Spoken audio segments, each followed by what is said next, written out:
तो भाई अब हम देखेंगे अपना 23 नंबर क्वेश्चन। भाई 23 नंबर क्वेश्चन कहता है द्वैत प्रकृति यानी डुअल नेचर। कह रहा भाई द्वैत प्रकृति यानी डुअल नेचर,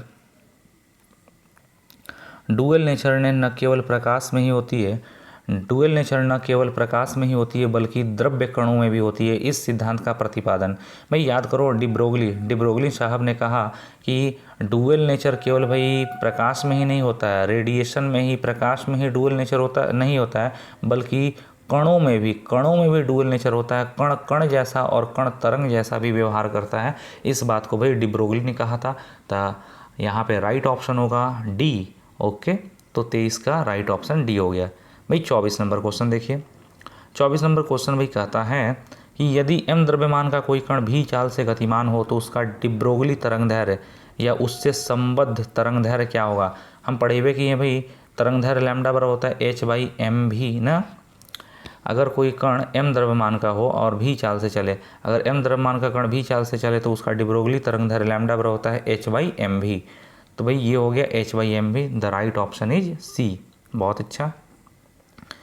25 नंबर क्वेश्चन पर हम लोग आते हैं। भाई 25 नंबर क्वेश्चन क्या कहता है, कर इसमें से कौन आवेश रहित है।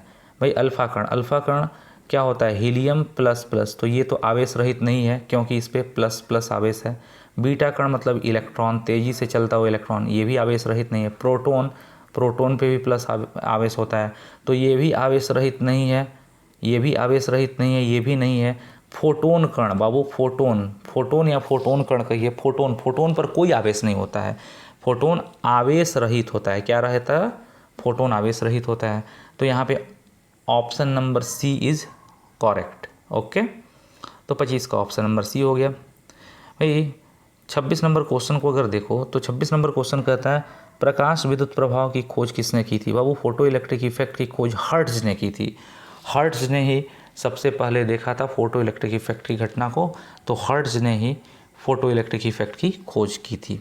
ओके, ये चलिए 27 नंबर क्वेश्चन पर आते हैं हम लोग। 27 नंबर क्वेश्चन कहता है जी प्रकाश के प्रभावों द्वारा धातु से उत्सर्जित इलेक्ट्रॉन्स को कहते हैं। भाई लाइट के कारण धातु के सतह से इलेक्ट्रॉन्स निकलता है तो उस इलेक्ट्रॉन को फोटो इलेक्ट्रॉन कहते हैं। क्या कहते हैं, प्रकाश के प्रभाव द्वारा धातु से उत्सर्जित इलेक्ट्रॉन्स को क्या कहते हैं, प्रकाश इलेक्ट्रॉन्स यानी photo electrons. That means the right option is C. Okay, चलिए भाई अब 28 नंबर क्वेश्चन पे आते हैं।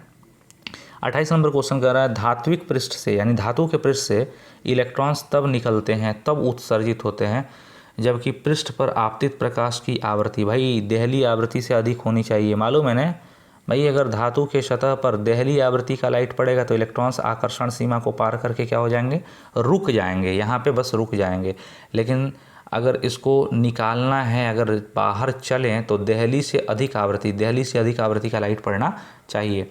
तो धातु के पृष्ठ से इलेक्ट्रॉन्स तब उत्सर्जित होते हैं, तब बाहर निकलते हैं जब आपतित प्रकाश की आवृत्ति भाई देहली से अधिक हो। बहुत अच्छा, देहली से कम नहीं हो सकता है, देहली आवृत्ति की आधी भी रहेगा तो कम नहीं हो सकता है, आवृत्ति का कोई प्रभाव नहीं पड़ता, ये भी गलत है, देहली आवृत्ति से अधिक होनी चाहिए।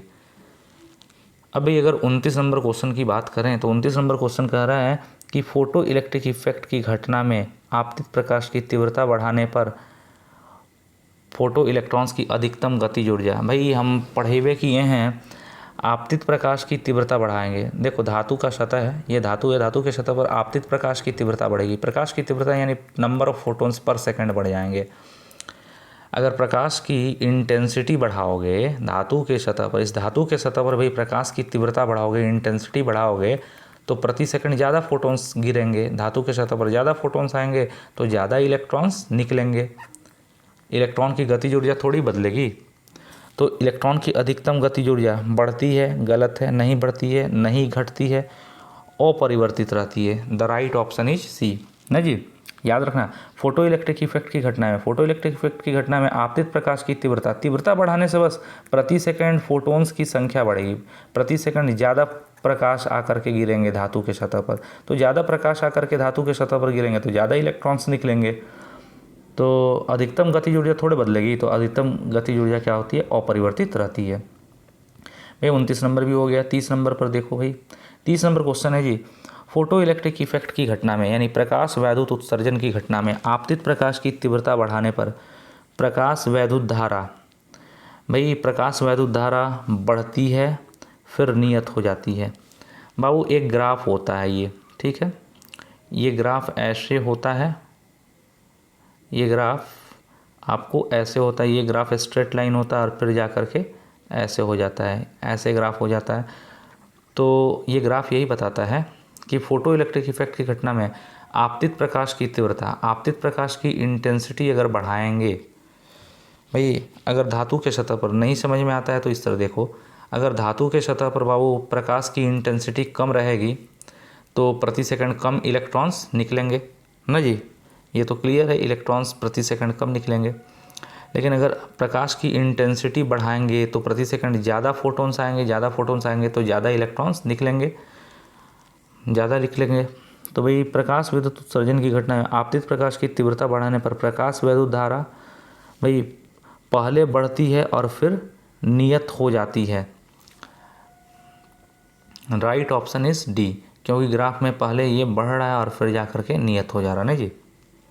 ओके, अब देखिए भाई 31 नंबर क्वेश्चन, 31 नंबर क्वेश्चन कह रहा है भाई 31 नंबर क्वेश्चन कह रहा है कि प्रकाश वैद्युत प्रभाव संबंधित है, प्रकाश वैद्युत प्रभाव यानी फोटो इलेक्ट्रिक इफेक्ट संबंधित है प्रकाश के तरंग प्रकृति से। गलत बाबू, प्रकाश को तरंग मान करके फोटो इलेक्ट्रिक इफेक्ट की व्याख्या हो ही नहीं सकती, प्रकाश के कण प्रकृति से, यानी द राइट ऑप्शन इज भी। तो फोटो इलेक्ट्रिक इफेक्ट का प्रभाव संबंधित है प्रकाश के कण प्रकृति से। बहुत अच्छा, तो भाई इस तरह 31 नंबर क्वेश्चन हो गया। 32 नंबर क्वेश्चन को देखिए, 32 नंबर क्वेश्चन भी भाई न्यूमेरिकल है, बहुत आसान है, कोई भारी चीज़ है नहीं।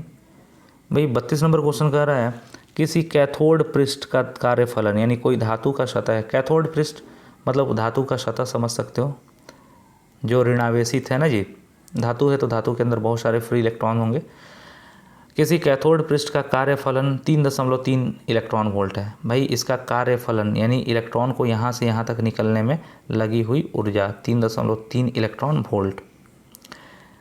भाई कह रहा है कि किसी धातु का या किसी कैथोड पृष्ठ का कार्यफलन यानी ये वाली ऊर्जा, कार्यफलन 3.3 इलेक्ट्रॉन वोल्ट है। इस पृष्ठ से फोटो इलेक्ट्रॉन्स के उत्सर्जन के लिए आपतित प्रकाश की न्यूनतम आवृत्ति क्या होगी, कम से कम कितनी आवृत्ति का लाइट पड़ेगा कि इलेक्ट्रॉन्स निकलेंगे। तो भाई इस दहली आवृत्ति को निकालना है, दहली आवृत्ति का लाइट पड़ेगा तभी तो इलेक्ट्रॉन्स निकलेंगे। तो दहली आवृत्ति के लिए आने वाली एनर्जी क्या होगी, एच न्यू नॉट, और एच न्यू नॉट बराबर फाई नॉट, वही वर्क फंक्शन, वही W not, H new not बराबर डब्लू नॉट। तो भाई न्यू नॉट निकालिए दहली आवृत्ति, न्यू नॉट बराबर क्या होगा, डब्लू नॉट बाई एच ना जी, ये डब्लू नॉट बाई एच हो जाएगा, डब्लू नॉट है वर्क फंक्शन। इस वर्क फंक्शन का मान बोलो भाई, वर्क फंक्शन का मान कितना है, कार्यफलन 3.3 इलेक्ट्रॉन वोल्ट, जूल में बदल दो तो 3.3 और इलेक्ट्रॉन वोल्ट है तो जूल में बदलोगे 106 गुणे 10 के पावर माइनस 19 कर दोगे, बटा एच का मान 6.625 गुणे 10 के पावर माइनस 34 कर दोगे। एच है प्लांक्स कांस्टेंट 6.625। तो बाबू इसको तुम सॉल्व कर लेना, हमको नहीं लगता है कि आपको नहीं बताए होंगे, बहुत आसान है। इस तरह का क्वेश्चन हम लोगों ने किया हुआ है क्लासरूम में। भाई अब 33 नंबर क्वेश्चन पर जाते हैं।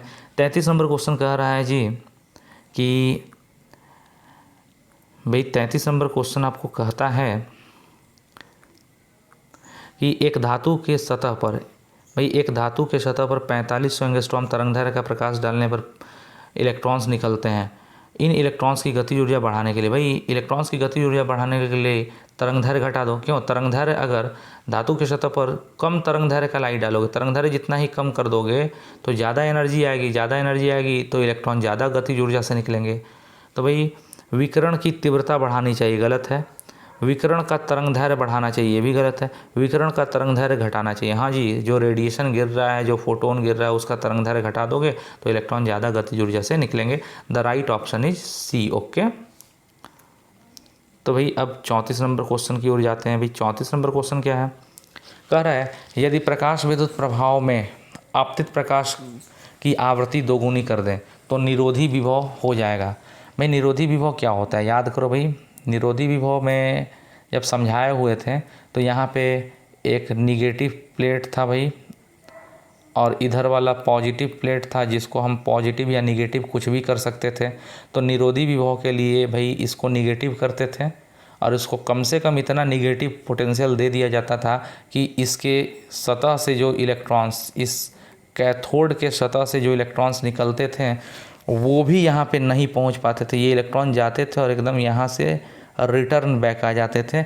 जितना पोटेंशियल यहाँ पे लगाना पड़ता था इस प्लेट पर, उस पोटेंशियल को निरोधी विभव कहते हैं। तो भाई अगर इस वाले प्लेट पर लाइट की आवृत्ति दुगुनी कर दोगे, आवृत्ति दुगुनी कर दोगे तो क्या होगा, आवृत्ति दुगुनी कर दोगे तो जब इलेक्ट्रॉन निकलेंगे तो इनकी एनर्जी बहुत ज़्यादा बढ़ जाएगी। इनकी एनर्जी ज़्यादा बढ़ जाएगी तो भाई निरोधी विभव को दुगुना करने से तो फ़ायदा नहीं होगा, उसको दुगुना से अधिक करना होगा। तो राइट ऑप्शन क्या होगा, सी हो जाएगा। डैट मीन्स आपको सी हो जाएगा 34 का राइट ऑप्शन। भाई 35 और 36 ये दोनों आपको पढ़ना नहीं है, आपके सिलेबस से अभी तो फ़िलहाल बाहर कर लिया गया है। 37 नंबर क्वेश्चन, भाई 37 नंबर क्वेश्चन थोड़ा देखो तो एकदम आसान है। 37 नंबर क्वेश्चन, 37 नंबर क्वेश्चन कहता है जी कि फोटोन की गतिज द्रव्यमान का सूत्र क्या है। बाबू फोटोन का रेस्ट मास नहीं, काइनेटिक मास, फोटोन का गतिज द्रव्यमान का क्या सूत्र है। भाई तुम पढ़े हो फोटोन की एनर्जी का सूत्र है E बराबर एच न्यू, है ना, या E बराबर एच न्यू फोटोन की ऊर्जा का सूत्र है, और फोटोन की ऊर्जा का सूत्र है E बराबर mc², दोनों सूत्र है। तो फोटोन की ऊर्जा E बराबर एच न्यू भी है, E बराबर mc² भी है, तो दोनों को इक्वेट करो तो ये बराबर ये हो जाएगा, दोनों फोटोन की ऊर्जा ही है। तो mc² बराबर एच न्यू। तो भाई न्यू बराबर क्या होता है, अगर ध्यान दो तो छोड़ो, न्यू बराबर क्या देखोगे तुम, फोटोन का मास ही निकालना है तो मास m बराबर क्या होगा, मास m बराबर हो जाएगा एच न्यू बाई c²। तो H nu by c², the right option is B. तो फोटोन का मूविंग मास या काइनेटिक मास या dynamic mass H nu by c² होता है। Okay, the right option is B. अब भाई 38 नंबर क्वेश्चन देखिए। 38 नंबर क्वेश्चन क्या कहता है, 38 नंबर क्वेश्चन कह रहा है जी द्रव्य तरंगों का तरंग दैर्घ्य होता है भाई मैटर वेव, द्रव्य तरंगों मैटर वेव या डिब्रोगली तरंग दैर्घ्य। भाई डिब्रोगली तरंग का तरंग दैर्घ्य क्या होता है, लैम्डा बराबर h/p। क्यों बताए थे ना, कोई भी कण अगर चलेगा, भाई कोई भी कण अगर चलता है तो चलता हुआ कण के साथ साथ क्या है, तरंग भी है। ये डिब्रोगली तरंग है, और इस डिब्रोगली तरंग का जो तरंग दैर्घ्य होता है वो तरंग दैर्घ्य लैम्डा बराबर क्या होता है, h/mv या h/p होता है। तो द्रव्य तरंगों या डिब्रोगली तरंग का तरंग दैर्घ्य क्या होता है, लैम्डा बराबर h/p। बहुत अच्छा, okay, the right option is a. 38 का ये हो गया। 39 नंबर भाई देखिए, 39 नंबर क्वेश्चन कह रहा है जी, 39 नंबर क्वेश्चन आपको कहता है जी कि किसी गतिमान कण से संबंधित डिब्रोगली तरंग की तरंग दैर्घ्य निर्भर नहीं करता है। किसी गतिमान कण से संबंधित डिब्रोगली तरंग का तरंग दैर्घ्य निर्भर नहीं करता है। भाई द्रव्यमान पर तो निर्भर करता है। क्यों, डिब्रोगली तरंग दैर्घ्य लैम्डा बराबर h/mv होता है, h/mv। तो डिब्रोगली तरंग दैर्घ्य लैम्डा निर्भर करता है किस पे, मास पर और वेलोसिटी पर, और वही h/p कहते हैं तो संवेग पर। तो इलेक्ट्रॉन का डिब्रोगली या किसी भी कण का डिब्रोगली तरंग दैर्घ्य मास, वेलोसिटी और संवेग पर निर्भर करता है। तो कह रहा है किसी गतिमान कण का डिब्रोगली तरंग दैर्घ्य निर्भर नहीं करता है। भाई नहीं किस पर करता है, द्रव्यमान पर तो करता ही है, वेग पर तो करता ही है, संवेग पर करता ही है, तो निर्भर किस पर नहीं करता है, आवेश पर। तो भाई राइट ऑप्शन इज बी, तो आवेश पर ही निर्भर नहीं करता है। तो भाई 39 भी हो गया। 39 का राइट ऑप्शन क्या हो जाएगा भाई, बी नंबर हो जाएगा। तो चलो भाई अब आते हैं हम लोग 40 नंबर क्वेश्चन पर। भाई 40 नंबर क्वेश्चन कहता है निम्न कण का, यानी जो नीचे कण है, बीटा कण, प्रोटॉन, अल्फा कण, न्यूट्रॉन, निम्न कण का एक ही वेग से निम्न कण एक ही वेग से गतिमान है। बाबू बीटा कण, प्रोटॉन, अल्फा कण, न्यूट्रॉन ये सब एक ही वेग से गतिमान है।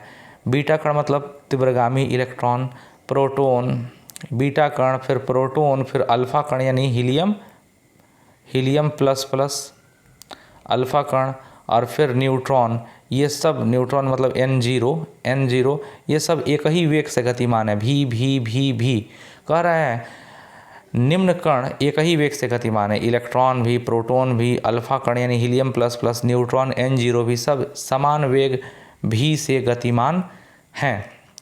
तो अधिकतम डी ब्रोगली तरंगदैर्घ्य वाला कण कौन होगा? भाई डी ब्रोगली तरंगदैर्घ्य लैम्डा बराबर क्या होता है? h/m भी। तो भाई यहाँ पे h भी कांस्टेंट है, प्लैंक्स कांस्टेंट, और सबका वेग भी कांस्टेंट है। सबके लिए h भी कांस्टेंट है, सबका वेग भी कांस्टेंट है। तो लैम्डा किसके व्युत्क्रमानुपाती है? m के। तो लैम्डा व्युत्क्रमानुपाती है भाई m के। तो यानी जिसका मास सबसे कम होगा, सबसे कम मास जिसका होगा उसका डी ब्रोगली तरंगदैर्घ्य अधिकतम होगा ना जी। तो अधिकतम डी ब्रोगली तरंगदैर्घ्य वाला कण है भाई, अधिकतम डी ब्रोगली तरंगदैर्घ्य लैम्डा किसका होगा? जिसका मास सबसे कम होगा। सबसे हल्का कौन है? इलेक्ट्रॉन। इलेक्ट्रॉन सबसे हल्का होता है भाई। प्रोटॉन, अल्फा कण, न्यूट्रॉन, प्रोटॉन, अल्फा कण, न्यूट्रॉन ये सब भारी है, तो इन सब का डी ब्रोगली तरंगदैर्घ्य कम होगा, और सबसे ज़्यादा डी ब्रोगली तरंगदैर्घ्य इलेक्ट्रॉन का होगा। इलेक्ट्रॉन मतलब बीटा कण। तो the right option is a. तो भाई 40 भी हो गया। भाई 41 नंबर क्वेश्चन देखिए। 41 नंबर क्वेश्चन कहता है डेविसन और जर्मर का प्रयोग प्रदर्शित करता है। भाई डेविसन और जर्मर के प्रयोग से इलेक्ट्रॉन के वेव नेचर का पता चलता है ना जी। इलेक्ट्रॉन तरंग है, डेविसन और जर्मर प्रयोग से इलेक्ट्रॉन के वेव नेचर का, तरंग प्रकृति का पता चलता है। तो the right option is B. तो भाई 41 भी हो गया। 42 नंबर देखिए। भाई 42 नंबर है डेविसन और जर्मर के प्रयोग द्वारा इलेक्ट्रॉन की तरंग प्रकृति की पुष्टि आधारित है व्यतिकरण पर। कुछ बुक में विवर्तन पे भी दिया है, ठीक है, घबराने की जरूरत नहीं है। Right option is a.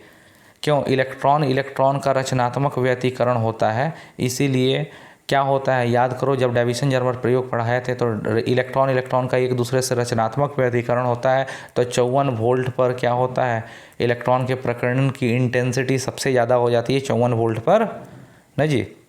तो डेविसन और जर्मर प्रयोग द्वारा इलेक्ट्रॉन के तरंग प्रकृति की पुष्टि आधारित है व्यतिकरण पर। बहुत अच्छा। The right option is C. But in some books कहा है विवर्तन पर। हमको ये भी गलत नहीं लगता है, ये भी सही है। आप थोड़ा सा हायर स्टडीज कीजिएगा तो आपको पता चल जाएगा। विवर्तन पर गलत नहीं है, थोड़ा सा हायर स्टडीज की ज़रूरत है। 42 नंबर हो गया भाई। 43। 43 नंबर क्वेश्चन देखिए। निम्न में किस घटना द्वारा प्रकाश के कणिका सिद्धांत की स्थापना होती है? भाई प्रकाश का कणिका सिद्धांत, व्यतिकरण नहीं, विवर्तन नहीं, ध्रुवण। व्यतिकरण, विवर्तन, ध्रुवण ये तीनों घटनाएं ऐसी हैं भाई जिसमें प्रकाश तरंग जो है, तरंग का व्यवहार करता है। तो किस घटना द्वारा प्रकाश के कणिका सिद्धांत, भाई प्रकाश को कण किस में माना जाता है? फोटो इलेक्ट्रिक इफेक्ट में। Then the right option is D. तो 43 का डी हो गया भाई। अब देखो भाई 44 नंबर क्वेश्चन कहता है समान गतिज ऊर्जा मतलब सभी की गतिज ऊर्जा सेम है। समान गतिज ऊर्जा वाले विभिन्न कणों का डी ब्रोगली तरंगदैर्घ्य द्रव्यमान पर निर्भर करता है। द्रव्यमान के किस घात पर? इस पर कि इस पर, किस घात पर निर्भर करता है? भाई इसमें न द्रव्यमान, इसमें आपको गतिज ऊर्जा कह रहा है। समान गतिज ऊर्जा वाले विभिन्न कणों का डी ब्रोगली तरंगदैर्घ्य। बाबू डी ब्रोगली तरंगदैर्घ्य लैम्डा बराबर क्या होता है? h/p। p है संवेग, लैम्डा बराबर h/p। h तो h/p, p संवेग p बराबर होता है √2mE, और e है गतिज ऊर्जा। h तो h हो गया, और संवेग p का सूत्र है, p बराबर होता है √2 into mass into kinetic energy e। तो बहुत अच्छा। इसमें क्या क्या कांस्टेंट है? h कांस्टेंट है, 2 और e समान गतिज ऊर्जा, तो 2e और h कांस्टेंट है। तो लैम्डा √m के व्युत्क्रमानुपाती है। लैम्डा व्युत्क्रमानुपाती है भाई लैम्डा लिखें, लैम्डा व्युत्क्रमानुपाती है √m के, यानी m का पावर -1/2। तो लैम्डा व्युत्क्रमानुपाती है m का power -1/2। The right option is D. Okay. तो वही कह रहा है कि समान गतिज ऊर्जा सबका समान था। गतिज ऊर्जा समान वाले विभिन्न कणों का डी ब्रोगली तरंगदैर्घ्य द्रव्यमान के किस घात पर निर्भर करता है? तो द्रव्यमान का -1/2 घात पर निर्भर करता है, और ऐसा वो रिलेशन होता है। The right option is D. भाई 45 अगर देखा जाए तो कह रहा है 10 के पावर 2 वोल्ट। भाई 10 के पावर 2 वोल्ट का विभवांतर दिया है ना जी। कह रहा है 10 के पावर 2 वोल्ट के विभवांतर द्वारा त्वरित किसी इलेक्ट्रॉन का डी ब्रोगली तरंगदैर्घ्य कितना होगा। भाई हम बताए थे भी विभवांतर से त्वरित होने वाले इलेक्ट्रॉन का डी ब्रोगली तरंगदैर्घ्य लैम्डा बराबर होता है लैम्डा बराबर होता है √150 बाई भी एंगस्ट्रॉम। याद है ना? बहुत अच्छा, आपको याद होना चाहिए भाई, आप सबको ये याद होना चाहिए कि भी विभवांतर से, भाई आपको याद होना चाहिए कि भी विभवांतर से त्वरित होने वाला, भी विभवांतर से अगर कोई इलेक्ट्रॉन, बाबू कोई इलेक्ट्रॉन अगर भी विभवांतर से त्वरित हो तो भी विभवांतर से त्वरित होने के बाद से इसको वेग मिल जाता है, वेग मिल जाता है तो इलेक्ट्रॉन डी ब्रोगली तरंगदैर्घ्य इसका क्या होता है? इलेक्ट्रॉन का डी ब्रोगली तरंगदैर्घ्य होता है लैम्डा बराबर √150 बाई भी एंगस्ट्रॉम होता है ना जी। और कह रहा है 10 के पावर 2 वोल्ट के विभवांतर से त्वरित। भाई विभवांतर भी कितना है? 10 के पावर 2 मतलब 100, तो √150/100 कर दो, जितना आएगा उतना एंगस्ट्रॉम हो जाएगा। ये अब आपका काम है, हमारा काम नहीं है। इतना एंगस्ट्रॉम हो जाएगा, शायद हो जाएगा बाबू। आपको राइट ऑप्शन हमको लगता है 12.27 × 10 के पावर -9 मीटर, ये वाला होगा राइट ऑप्शन 45 का सी। ठीक है भाई, अब 46 नंबर देखिए। 46 नंबर कह रहा है जी निम्नलिखित में किसके लिए निरोधी विभव अति लघु होगा? निरोधी विभव, भाई आपको तो पता है निरोधी विभव क्या है। मतलब निरोधी विभव अब वो विभव होता है जिसको हम अप्लाई कर दें, आपको पता होना चाहिए भाई। निरोधी विभव वो विभव होता है जिसको हम अप्लाई कर दें। भाई एक ये वाला प्लेट होता है, एक ये वाला प्लेट होता है, ये वाले प्लेट पर हम लोग लाइट डालते हैं, प्रकाश डालते हैं, तो भाई इस वाले प्लेट से क्या निकलते हैं? लाइट डालने पर इलेक्ट्रॉन निकलते हैं। और अगर इस वाले प्लेट पर निगेटिव पोटेंशियल लगाएं तो ये निगेटिव पोटेंशियल इस वाले प्लेट पर अगर निगेटिव चार्ज दे दें, निगेटिव पोटेंशियल लगा दें, तो ये निगेटिव चार्ज आने वाले इलेक्ट्रॉन को क्या करेगा? विकर्षित करेगा, क्योंकि इलेक्ट्रॉन पर कौन सा चार्ज है? निगेटिव चार्ज है। हाँ जी, अगर यहाँ पे इस वाले प्लेट पर निरोधी विभव लगा दिया जाता है तो ये इलेक्ट्रॉन पहुँच ही नहीं पाते हैं, एकदम पहुँच ही नहीं पाते हैं, बैक हो जाते हैं। तो भाई अगर तुम कह रहा है कि निरोधी विभव सबसे कम किसके लिए होगा? अच्छा, तुम्हें पता है कि एक्स किरण जो होता है, एक्सरे में बहुत ज़्यादा एनर्जी होती है, बहुत ज़्यादा एनर्जी से इलेक्ट्रॉन, बहुत ज़्यादा एनर्जी एक्सरे से आएगा तो इलेक्ट्रॉन तेज निकलेगा, तो निरोधी विभव यहाँ पे ज़्यादा लगाना होगा पहुँचने से रोकने के लिए। उसी तरह नीला प्रकाश की भी एनर्जी ज़्यादा है बाबू, नीले प्रकाश में भी एनर्जी ज़्यादा है, नीले में भी ज़्यादा है, पीले में भी ज़्यादा है। सबसे कम एनर्जी किस में है? लाल में। अगर लाल रंग का लाइट आए, अगर रेड रंग का लाइट आए तो लाल रंग के लाइट में कम एनर्जी आएगी, कम एनर्जी आएगी तो इलेक्ट्रॉन कम ऊर्जा से निकलेंगे और उनको रोकने के लिए कम निरोधी विभव लगाना पड़ेगा। तो भाई लाल रंग का लाइट डालोगे तो कम निरोधी विभव लगाना पड़ेगा। ओके, बहुत अच्छा। अब लास्ट क्वेश्चन है 47। भाई 47 क्वेश्चन क्या कह रहा है? कह रहा है जी कि किसी धातु का कार्यफलन इतना है। ठीक है, बहुत अच्छा, कार्यफलन बहुत अच्छा यही दिया है। इसके पृष्ठ पर लैम्डा तरंगदैर्घ्य का प्रकाश आपतित हो रहा है। भाई कोई धातु है, उस धातु का कार्यफलन यानी यहाँ से यहाँ तक निकलने में लगी हुई ऊर्जा इलेक्ट्रॉन को, भाई इलेक्ट्रॉन सतह से निकलता है, सतह से निकल करके यहाँ तक जाता है तो जो ऊर्जा लगती है वो कार्यफलन है। किसी धातु का कार्यफलन यानी W0 कितना दिया है? कार्यफलन दिया है भाई hc/λ0। किसी धातु का कार्यफलन hc/λ0 है। अब धातु की सतह पर लैम्डा तरंगदैर्घ्य का लाइट आ रहा है, तो धातु से इलेक्ट्रॉन उत्सर्जन के लिए क्या शर्त है? अच्छा, लैम्डा तरंगदैर्घ्य का लाइट आ रहा है, यहाँ पे अगर λ0 है तो ये देहली तरंगदैर्घ्य है। हमें पता है भाई कि देहली तरंगदैर्घ्य से अगर इसका तरंगदैर्घ्य कम होगा तभी ना इसकी एनर्जी, लाइट की एनर्जी ज़्यादा होगी जी। तो इलेक्ट्रॉन के निकलने के लिए देहली तरंगदैर्घ्य λ0 से ज़्यादा होना चाहिए तरंगदैर्घ्य। तो लैम्डा जो होना चाहिए, लैम्डा इज़ ग्रेटर देन और is equal to lambda naught, यानी जो लाइट आ रहा है उस लाइट का जो वेवलेंथ लैम्डा होना चाहिए वो देहली तरंगदैर्घ्य से क्या होना चाहिए, ज़्यादा होना चाहिए। सॉरी, ज़्यादा थोड़ी होना चाहिए, कम होना चाहिए, कम। अगर भाई धातु के सतह पर देहली तरंगदैर्घ्य का लाइट आता है तो इलेक्ट्रॉन निकल के रुक जाता है। देहली से अगर तरंगदैर्घ्य कम कर दोगे, कम तरंगदैर्घ्य करोगे तभी तो एनर्जी ज़्यादा होगी, ज़्यादा एनर्जी होगी तो इलेक्ट्रॉन निकलेगा। तो निकलने के लिए जो तरंगदैर्घ्य होना चाहिए वो तरंगदैर्घ्य लैम्डा जो होना चाहिए भाई, वो लैम्डा जो होना चाहिए लैम्डा नॉट से कम होना चाहिए। बहुत अच्छा, the right option is C. Okay, तो भाई हमने 47वां ऑब्जेक्टिव क्वेश्चन को कंप्लीट कर लिया।